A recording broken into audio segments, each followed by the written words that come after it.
ஆரணி அருகே 2 தனியார் பள்ளி பேருந்துகள் ஒன்றன் பின் ஒன்றாக மோதிய விபத்தில் 25 மாணவர்கள் படுகாயமடைந்தனர். இதுகுறித்த கூடுதல் விவரங்களை நமது செய்தியாளர் பிரகாஷ் வழங்க கேட்கலாம். பிரகாஷ், ஆரணி அருகே சரியாக எந்த இடத்தில் இந்த விபத்து ஏற்பட்டது? காயமடைந்த 25 மாணவர்களுடைய நிலை தற்போது என்னவாக இருக்கிறது?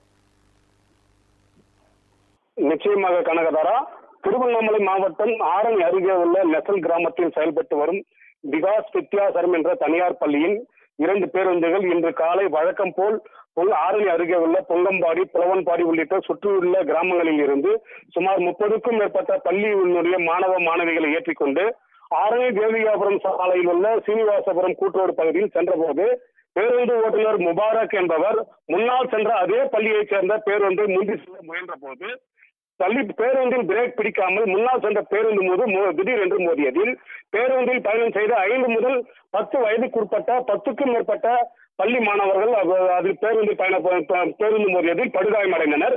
இதனையடுத்து அங்கிருந்த பொதுமக்கள் உடனடியாக காயமடைந்த பள்ளி மாணவர்களை 2 மற்றும் 4 சக்கர வாகனங்கள் மூலம் படுகாயமடைந்த மாணவர்களை மீட்டு அருகே உள்ள தச்சூர் ஆரம்ப சுகாதார நிலைய மருத்துவமனையில் தற்போது சிகிச்சையாக அனுமதிக்கப்பட்டு அங்கு சிகிச்சை அளித்து வருகின்றனர்.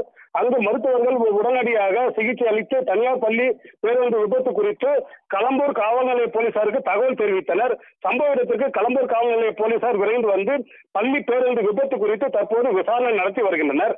பள்ளி மாணவர்கள் ஏற்றி செல்லும் தனியார் பேருந்துகள் யார் முதலில் செல்வது என்று ஓட்டுநர்களின் போட்டியால் பேருந்துகள் மோதி விபத்துக்குள்ளானதில் பள்ளி மாணவர்கள் படுகாயமடைந்த சம்பவம் தற்போது ஆரணி பகுதியில் பெரும் பரபரப்பை ஏற்படுத்தியுள்ளது. கனகதாரா,